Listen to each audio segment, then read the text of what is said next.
How do you find one child in a place where more than 1 million people are living out in the open?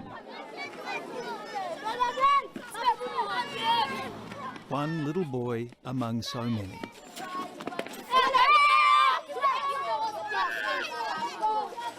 He doesn't know what to do, he doesn't know anything.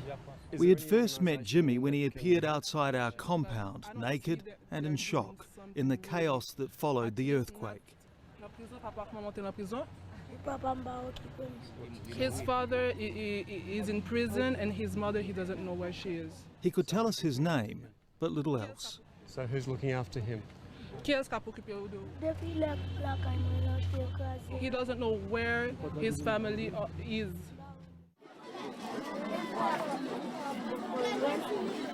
Two months on, our Haitian producer had tracked him down to this camp. Do they know whereabouts Jimmy lives in this camp? It's been weeks since the earthquake, but these tent cities are still growing. And in the ragged maze of shelters, a physical search was next to useless. But word of mouth travels like wildfire in an overcrowded camp. And out of a scrum of little boys, there he was, wearing the same clothes we'd given him weeks before. He wants to go somewhere else. Pour habiter? Yeah, he wants to go live somewhere else. School has reopened here, but he doesn't go, he says, because he doesn't have enough clothes. Jimmy shows us where he's living in a dirt floor makeshift tent with his aunt and 5 others, including his brother.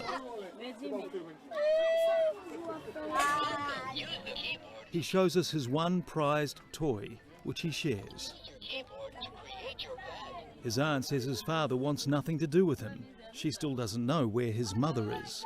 The truth is that living in camps like this is really a matter of survival. The people here tell us that when the camera's not around, Jimmy isn't as shy as he appears. Like so many of the other kids here, he's become streetwise. His nickname, according to the other children, is the Little Rat. Because during the day, he's out on the streets like so many of the other children here begging. They have to beg to earn money, to get clothes, whatever they need to survive. The sense of hopelessness is almost overwhelming. We give them money for food and Jimmy more clothes. She should enjoy life because she got a second chance with life. In the aftermath of the earthquake, there was also the story of 11-year-old Fedora Sanu, pulled from the rubble of her home after being trapped for 9 days. It's a miracle, it's a success story, we have to enjoy that, and it's a blessed girl. 2 months on, friends and family still call her God's miracle. She was sitting home eating a little potato chips, and she heard the noise, and then she says, Jesus is coming. She tells me she's feeling fine, though her legs are hurting. Her smile is dazzling, and she's something of a local celebrity, but she has nightmares. Fedora, her mother and 4 surviving brothers and sisters share their shelter with other homeless families. Her mother says she's been traumatised not only by the quake, but by their new living conditions. Very difficult. We didn't expect this kind of living. It's painful, and life is hard.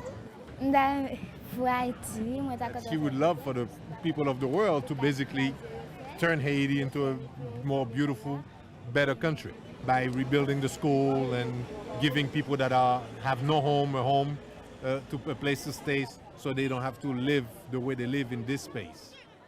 Children make up nearly half of this impoverished nation's population, and for so many of Haiti's young, the earthquake has left an all too visible mark. This workshop, run by Handicap International, has only just opened. He was a runner. She was a dancer, until January 12 changed everything. In the crazy days straight after the earthquake, there were thousands of amputations and little or no hospital records kept. I worked in Kosovo just after the war, I was in Vietnam for a number of years, and I've come here and it's just overwhelming. It absolutely, and the types of injuries that really just, you cannot imagine. In a corner sits an inexpressibly sad 8-year-old. His name is Belnev, and part of the wall of his house crushed his lower left leg. The earthquake also took his mother, so now he lives with his 32-year-old aunt, who lost her husband and children. Belnev just stares and hardly says anything. It's impossible to know what he's thinking as he's asked to balance on his one remaining leg and throw a ball. Or as a caring stranger starts wrapping his stump.